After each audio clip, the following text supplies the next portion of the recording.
Hi everybody, நான் உங்கள் panic Nithya. Welcome to your channel. இன்றைய பதிவில் அமெரிக்காவில் உள்ள தி அமிடிவில் ஹாரர் பகுதியில் இருக்கிற ஒரு வீட்டின் உண்மையான அமானுஷ்ய சம்பவங்களை தாங்க நம்ம இன்றைக்கி பார்க்க போகிறோம். இந்த வீட்டில் நடந்த சம்பவங்கள் கட்டுக்கதைகள் கிடையாதுங்க, ஒரு உண்மையான சம்பவம். தற்போதும் கூட அமெரிக்க மக்கள் மிரளக்கூடிய சம்பவம்னே சொல்லலாம். இந்த அமிடிவில் வீட்டின் உண்மை சம்பவங்களை வைத்து 18 படங்கள் எழுதியிருக்கிறாங்க, பல புத்தகங்களும் எழுதியிருக்கிறாங்க. இந்த 18 படங்களும் ஹிட் அடிச்சிருக்குன்னே சொல்லியிருக்காங்க.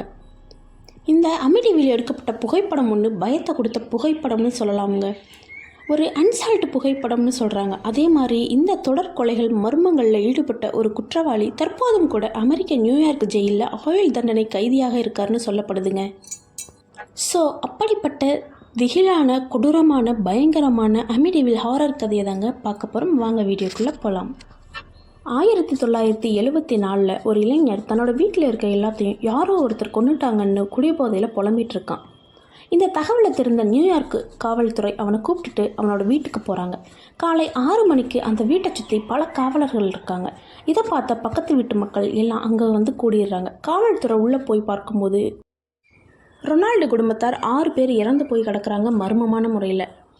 ரொனால்டு குடும்பத்தில் மொத்தம் 7 பேர். ரொனால்டு இவரை தவிர்த்து மற்ற 6 பேரும் அவரவர் ரூமில் இறந்து போய் கிடக்கிறாங்க. காவல்துறை அந்த 6 பேரின் சடலங்களை எடுத்து பார்க்கும்போது துப்பாக்கியால் சுட்டது தெரிய வருது. காவல்துறை வீட்டை முழுவதும் செக் பண்ணி பார்த்துருக்காங்க. அப்போது அங்கே ஒரு துப்பாக்கி கிடைக்கிது. அந்த துப்பாக்கி தான் மேரின் ரீ5. இந்த துப்பாக்கியை வச்சு இந்த 6 பேரையும் சுட்டிருக்காங்கன்னு சொல்கிறாங்க. 6 பேரும் இறந்து கிடந்த பொழுது குப்புறப்படுத்தபடியே இறந்து கிடந்திருக்கிறாங்க. மருத்துவர்கள் செக் பண்ணி பார்த்து இந்த துப்பாக்கியின் மூலம்தான் இவர்கள் இறக்கப்பட்டிருக்காங்கன்னு சொல்கிறாங்க.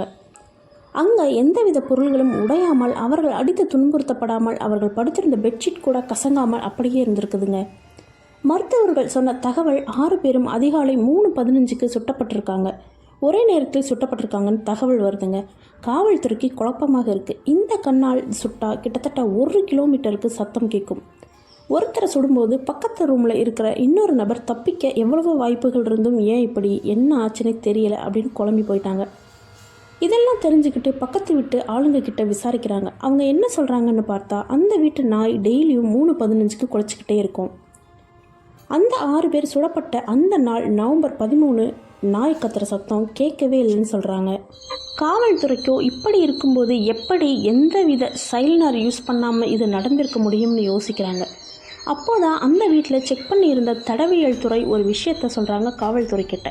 துப்பாக்கியில் இருக்கும் கைரேகை இந்த 23 வயது ரொனால்டு கைரேகையோடு பொருந்ததுன்னு சொல்கிறாங்க. இந்த 6 பேரையும் கொண்டது இவன்தான்னும் காவல்துறை முடிவு பண்ணிட்டாங்க. அவனை விசாரணையும் பண்ணுறாங்க. ரொனால்டு ஒரு கட்டத்துக்கு மேலே மாற்றி மாற்றி பேசுகிறான். இந்த கொலைகளை செஞ்சது நான் கிடையாது, என்னோட தங்கைன்னு சொல்கிறான். ஏன் அவள் இந்த கொலையை செஞ்சான்னு கேட்கும்போது, அவள் ஒரு பையனை லவ் பண்ணிட்டு இருந்தா, அப்பா மேரேஜுக்கு ஒத்துக்கலை, ஸோ எல்லாரையும் சுட்டுட்டு கடைசியாக என்ன சுட வரும்போது நான் அவள் கூட சண்டை போட்டு துப்பாக்கியை பிடுங்கி அவளை சுட்டுட்டேன் அப்படின்னு சொல்கிறான். காவல்துறைக்கு இவன் போய் தான் சொல்கிறான்னு தெரியுது. ஏன்னா இவனின் தங்கை மற்றவர்களைப் போல குப்புறப்படுத்த தான் இறந்து போய் கிடந்தாங்கன்னு யோசிக்கிறாங்க. அதே போல் அவங்க ரூமில் துப்பாக்கியை பிடுங்க சண்டை போட்ட மாதிரி எந்த நிகழ்வுகளும் இல்லைன்னு சொல்கிறாங்க. அவள் படுத்திருந்த பெட்ஷீட் துணிகள் கூட கசங்காமல் அப்படியே இருந்துச்சுன்னு சொல்கிறாங்க. இதை பார்க்கும்போது ரொனால்டு பொய் தான் சொல்கிறான்னு மறுபடியும் விசாரிக்கிறாங்க. அப்போது ரொனால்டு என்ன சொல்கிறான்னா, நான் சரியாக காலை 3:15க்கு எழுந்தேன். ஒரு கருப்பான உருவம் எல்லாரையும் கொன்னுடு, இல்லைன்னா உன்னை நான் கொன்னுடுவேன்னு சொல்லிச்சு. அதனால தான் நான் என்னோடய உயிரை காப்பாற்றிக்கிறதுக்கு என்னோடய குடும்பத்தில் இருந்த 6 பேரையும் சுட்டு கொன்னுட்டேன்னு சொல்கிறான். கடைசியாக ரொனால்டு மனநிலையை செக் பண்ண சைக்காட்ரிஸ்ட்டை கூட்டிகிட்டு வராங்க காவல்துறை. அப்போது மருத்துவர்கள் அவனுக்கு ஒரு நோய் இருக்கிறத சொல்கிறாங்க. அதாவது அது என்ன நோய்னா, அவனோட மனசாட்சி ஒரு உருவமாக தென்பட்டு அது சொல்வதெல்லாம் இவன் கேட்குற மாதிரி அவனையே கிரியேட் பண்ணிக்கிட்டான். ஸோ அப்படி தான் இவனுக்குள்ளே இருந்த கோபங்களை அந்த மனசாட்சி மூலமாக சொல்ல வச்சு அதை இவன் ஒரு உருவந்தான் சொல்லுது, பேய் தான் சொல்லுதுன்னு சொல்லி அதை இவன் நடத்தி இருந்திருக்கான். அதனால தான் அவங்களோட குடும்பத்தில் இருந்த 5-6 பேரையும் இவன் கொலை பண்ணியிருக்கான் அப்படின்னு சொல்கிறாங்க. கடைசியாக இவனுக்கு ஆயுள் தண்டனை கொடுத்து 1975ஆம் வருடம் இவனை எடுத்துகிட்டு போய் நியூயார்க் ஜெயிலில் ஆயுள் தண்டனை கைதியாக இப்போது வரையும் உயிரோடு தான் இருக்கான். அதற்கு பின்பு 1975 அவங்க வாழ்ந்த வீட்டை விற்க ஏலம் விடுறாங்க. பல கொலை நடந்த வீட்டை யாரும் வாங்க முன் வரலைங்க. பல மில்லியன் போகக்கூடிய அந்த பங்களாவை ஒருத்தர் வெறும் 80,000க்கு வாங்குறாரு. இந்த நபருக்கு மனைவி மற்றும் 3 குழந்தைகள் இருக்குங்க. இங்கே கொலை நடந்த சம்பவம் இவருக்கும் தெரியும். என்ன காரணம்னா பல கோடி போக வேண்டிய பங்களா வெறும் 80,000க்கு வந்தது. இவரும் ரொம்ப நாள் வாடகை வீட்டில் தங்கியிருக்கார். ஸோ எப்பயாவது சொந்த வீடு கட்டணும்னு ஆசைப்பட்ட இவர் இந்த பங்களா கம்மியான ரேட்டுக்கு வரவும் இதை வாங்கிக்கிட்டாரு. 1975 அந்த பங்களாவிற்கு குடிபோக ஆரம்பித்தாங்க. இவர் இந்த வீட்டை விலை கொடுத்து மட்டும் வாங்கலை, வினையோடும் தான் வாங்கியிருக்காங்க. அப்போது அவங்களுக்கு தெரியலைங்க இவர்கள் இந்த வீட்டில் மிக பெரிய அமானுஷ்யங்களை சந்திக்க போகிறாங்கன்னு. அந்த வீட்டுக்கு குடிப்போன பின்பு அவரின் கடைசி குழந்தை யார்கிட்டையோ பேசிக்கிட்டு இருக்கிற மாதிரி அடிக்கடி பார்க்குறாங்க. இதை பார்த்த கணவன் மனைவி என்ன நினைக்கிறாங்கன்னா, சரி சின்ன பொண்ணு விளையாட்டுத்தனமாக விளையாண்டுட்ருக்கா அப்படின்னு நினைக்கிறாங்க. இந்த வீட்டை வாங்கின லட்ஜுக்கு 3:15க்கு தொடர்ந்து டெய்லியும் முழிப்பு வந்திருக்கு. அப்போது தான் அவருக்கு தெரிய வருது ஒரு விஷயம் மைண்டுக்கு. இந்த 3:15க்கு தான் 6 நபர்களும் இறந்த நேரம்னு யோசிக்கிறாரு. 3:15க்கு தான் அவங்கள கொலை செஞ்சாங்கன்னு சொல்லி நம்ம மைண்டில் யோசிச்சுக்கிட்டே இருக்கிறதுனால தான் நம்ம டெய்லியும் 3:15க்கு முழிக்கிறோன்னு அசால்ட்டாக விட்டுறாரு. ஒரு நாள் இரவு இவர் தூக்கத்தில் திரும்பி படுக்கிறதுக்கு திரும்புகிறாங்க. தன்னோட மனைவி அந்தரத்தில் மிதக்கிற மாதிரி உடல் மேலே இருந்திருக்கு. பயத்தில் இவர் திரும்பி படுக்காமல் அந்த பக்கமே திரும்பி படுத்துக்கிட்டாரு. கொஞ்சம் நேரம் கழித்து திரும்பி சைடாக பார்க்குறாரு.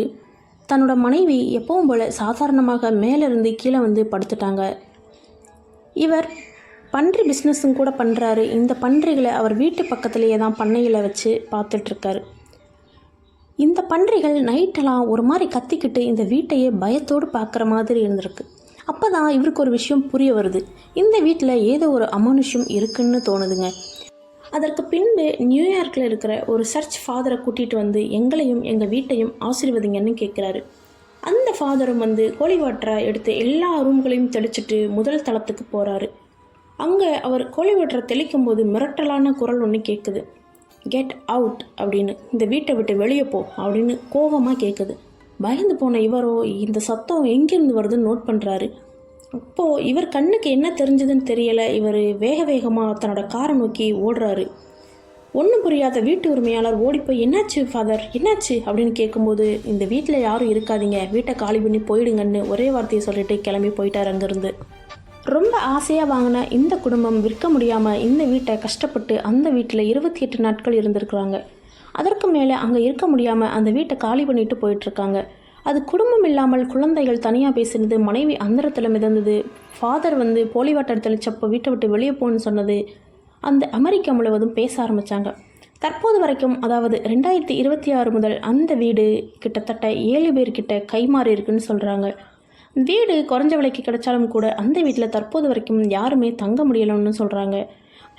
அதற்கு பின்பு நிறைய பேர் அந்த வீட்டை நோக்கமாக கொண்டு பல புத்தகங்கள் பல படங்கள்னு வெளியிட்டாங்க. அதே போல் லட்ஜ் அப்படின்ற ஒருத்தர் தான் இந்த வீட்டை அந்த கொலைகள் நடந்ததுக்கப்புறம் விலைக்கு வாங்கினார். இந்த லட்ஜ் அவர்கள் கிளப்பிய புரளிகள்னு ஒரு நபர் புக் எழுதி வெளியிட்டார். அந்த புக் வெளியான 3வது நாளே அவர் இறந்தும் போயிட்டார். இந்த புக் எழுதின நபர் இறந்ததுக்கப்புறம் லட்ஜ் மீண்டும் பேட்டி கொடுக்குறாரு. நாங்கள் சொன்னது எல்லாமே உண்மைகள் தான், பொய் கிடையாது. வேணும்னா லை டிடெக்டர்னு ஒரு டெஸ்ட் எடுத்து பாருங்கள், அதில் தெரிய வரும்னு சொல்கிறாரு. குற்றவாளிகள் பொய் சொன்னால் இந்த லை டிடெக்டர் மூலமாக தான் எடுப்பாங்க. தற்போதும் கூட இது நடைமுறையில் இருக்குது. இந்த சோதனைக்கு மருத்துவர்களால் பரிந்துரைக்கப்பட்டு அந்த சோதனையில் எடுத்த அறிக்கையில் அவர்கள் எந்த பொய்யும் சொல்லலை, எல்லாம் உண்மைன்னு மருத்துவர் சொல்கிறார். இந்த நபரின் குடும்பங்களுக்கு நடந்த சம்பவங்கள் உண்மை, அமானுஷ்யங்களும் உண்மை. 1976 வருடம் அந்த பங்களாவில் ஷூட்டிங் எடுக்க போகிறாங்க. அவங்க 2 பேருமே நிஜ வாழ்க்கையிலும் கணவன் மனைவி தான். அவங்க ஒரு ஃபோட்டோ எடுக்கிறாங்க முதல் தளத்தில். அப்போது ஒரு சின்ன பையனோட ஃபோட்டோ அதில் பதிவாகுது. அது ரொம்பவுமே வைரல் ஆச்சு. பையனின் முகம்தான் அதுன்னு கன்ஃபார்ம் பண்ணுறாங்க. அதாவது அந்த 6ல் கடைசியான ஒரு பையன் இறந்து போனான்ல, அவனோட முகம்தான் அதுன்னு கன்ஃபார்ம் பண்ணுறாங்க. இந்த ஃபோட்டோவை செக் பண்ணி பார்த்துட்டு இந்த ஃபோட்டோ உண்மைதான், பொய்யல்லன்னு சொல்கிறாங்க. அதற்கு பின்பு இப்போ வரைக்கும் அந்த வீடு யாருமே போய் வசிக்கலை. ஓகே காய்ஸ், இந்த பதிவு இதோடு முடிஞ்சது. நெக்ஸ்ட் ஒரு பதிவில் நான் வந்து உங்களை சந்திக்கிறேன். அதுவரையும் நான் உங்கள் நித்யா. பாய் பாய், டாட்டா, டேக் கேர். நம்மளோட சேனலை சப்ஸ்கிரைப் பண்ணுங்கள், லைக் பண்ணுங்கள், ஷேர் பண்ணுங்கள். நம்மளோட ஸ்டோரி எப்படி இருக்குன்னு கமெண்ட்டில் வந்து சொல்லுங்கள், நான் அதுக்கு ரிப்ளைவும் பண்ணுவேன். பாய்.